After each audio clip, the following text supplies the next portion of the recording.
Juzi kuna taarifa ilitolewa kwenye ukurasa wa Chief Lutu Music wa kwamba unafungua milango kwa mabinti na vijana ambao wana uwezo wa kuimba, wana uwezo wa kurap, wana uwezo wa kuwa wasanii, yani wale wenye vipaji. Okay, kigezo cha kwanza cha mtu ambaye sisi tunaweza kumpokea, cha kwanza awe na akili timamu. Umri sio issue sana, lakini cha pili awe na muonekano wa kisanii, yani ni mtu ambaye ukimwona tunajua okay, huyu hata nikimbadilisha, nikimweka kwenye viwango hivi anakaa. Lakini kikubwa kuliko vyote ni discipline. Discipline namaanisha nidhamu. Nidhamu naweza nikaichukulia kama heshima, au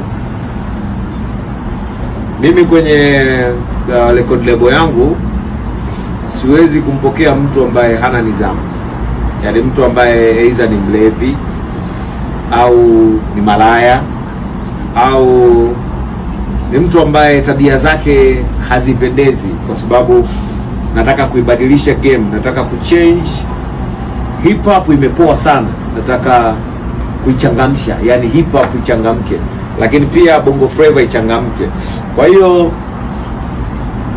nina nafasi 4, lakini kwenye hizo 4 nafasi 2 tayari zina watu, na hawa watu kuna kijana mmoja wa kutoka Tanga kanionyesha uwezo wake. Sasa hivi ni kama mwaka unaenda unaisha, nimekuwa nikimfuatilia, nikimsikiliza, nikimpa ushauri, anasikiliza na ana nidhamu. Kwa hiyo huyu namchukua, simtaji, unaweza wewe ukakisia kwenye comment ni nani, mimi simjui. Lakini mwingine ni msanii wa hip hop ambaye ni mkubwa, yani ni msanii ambaye ni mkubwa na ni mmoja kati ya wasanii ambao kwa nidhamu yake nahisi anaweza akaibadilisha game ya hip hop Tanzania, East Africa. Kwa sababu mpaka sasa hivi nikiangalia Kenya, nikiangalia Tanzania, Uganda, hip hop iko down. Hawatapenda nizungumze hivi, lakini iko down.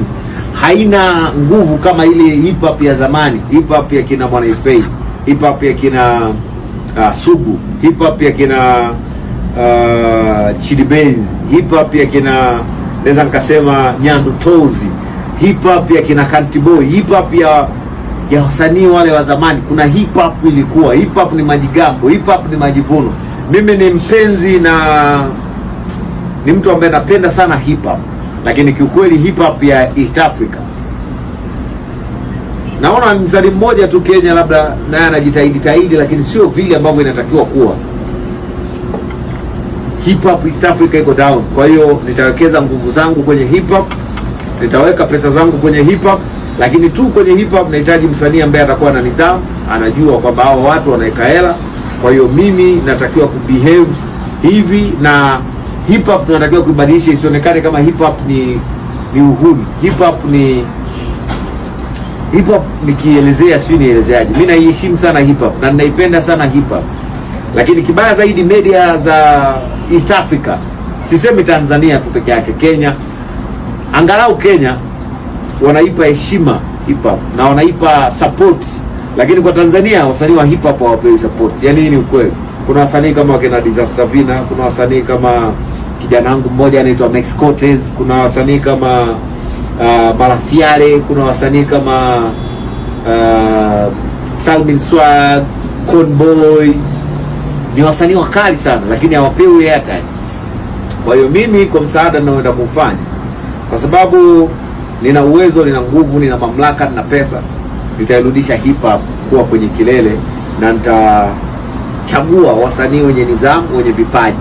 Yaani kuwa na kipaji peke yake hakufanyi kuwa mkali, bali nidhamu pia inaweza kukutoa sehemu moja kupeleka sehemu nyingine. Nidhamu inaweza ikakusababishia ukafika mahali ambapo hujawahi kufika. Kwa hiyo milango bado iko wazi ya wasanii wawili. Nadhani sasa hivi nichukue wa kike, sijui nitachanganya, inategemea na mtakaowaona wana uwezo gani. Hii challenge, ingia mtandaoni, jirecord, imba chochote, alafu tag Chief Lutu Music, tag Chief Godlove Billionaire. Nitakuja, nitakuangalia, kama nitakupenda nitakwambia fanya nyingine. Yaani mimi nitatakiwa nikwambie ufanye video nyimbo 5 ambazo kwenye hizo 5, 3 zikitoka kali na kuchukua. Na kwenye hiyo production usianze kwamba hiyo production itakuwaje. Mimi mwenyewe nakutuma kwa mtu ambaye mimi namwamini na atakufanyia production, mimi nitamlipa kwa pesa yangu. Lakini wewe cha kufanya, nikipenda rekodi video ni tagi, alafu tagi Chief Fruit Music, tutakuangalia, vijana wangu watakagua hizo video, na kwenye hashtag andika Chief Fruit Music Challenge, Chief Fruit Music Challenge, Chief Fruit Music Challenge. Vijana wangu wataingia, watakagua, wakimwona mkali wanamchukua, wanamleta, nampa option ya kurekodi nyimbo 5. Kwenye zile 5, 3 zikitoka kali na kuchukua. I'm out.